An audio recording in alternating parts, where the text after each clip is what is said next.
We are very happy to continue this knowledge sharing mission through the series of chats with marketing leaders from all over the world. And we couldn't be more excited to have Luis with us today from The Big Word. How did you end up becoming the CMO of The Big Word? I graduated high school and decided to set up my own business with a group of friends. So we set up a print and design studio. We had the business for around 7 years. Then the financial crisis hit. We had to close the business and I had to go back to university. I studied advertising, so I was working on kind of mass communication advertising. And in my final year of university, I started working for a full service advertising agency. I worked on the strategic side, kind of creating brand strategy, communication strategy for companies like Orange, Walmart, different kind of global brands. From that experience, then I moved to the UK and started my role at The Big Word as a multimedia project manager. So from there, I climbed my way to the progression ladder, took over the marketing team in 2016 and became head of marketing, director of marketing, and then chief marketing officer. What does The Big Word do?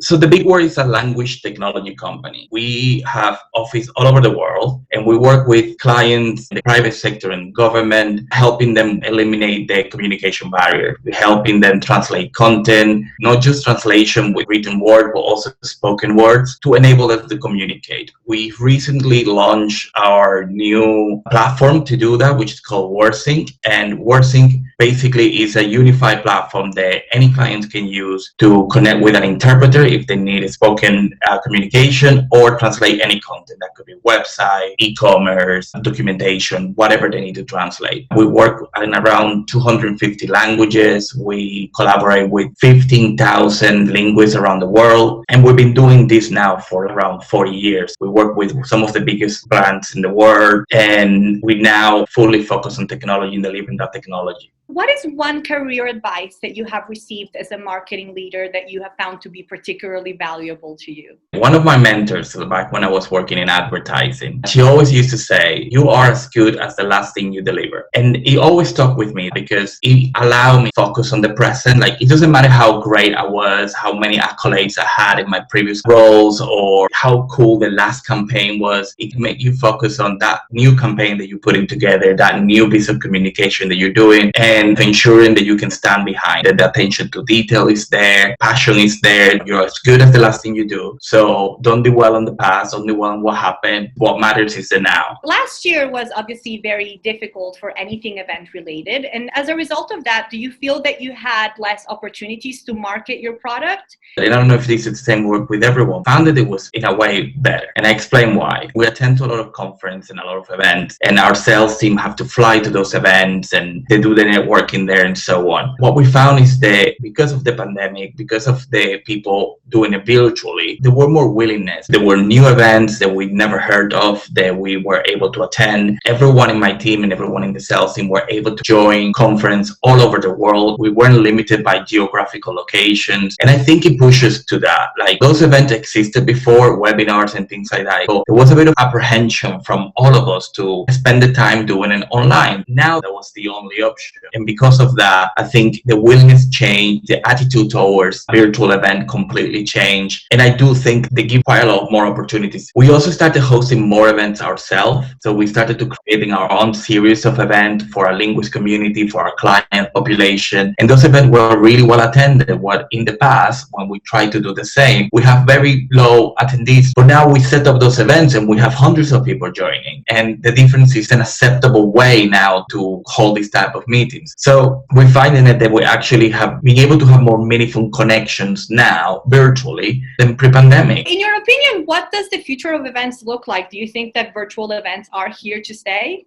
Absolutely. They are here to stay. I think, of course, there will be a blended approach because we humans, we like to connect with people. We like to shake hands.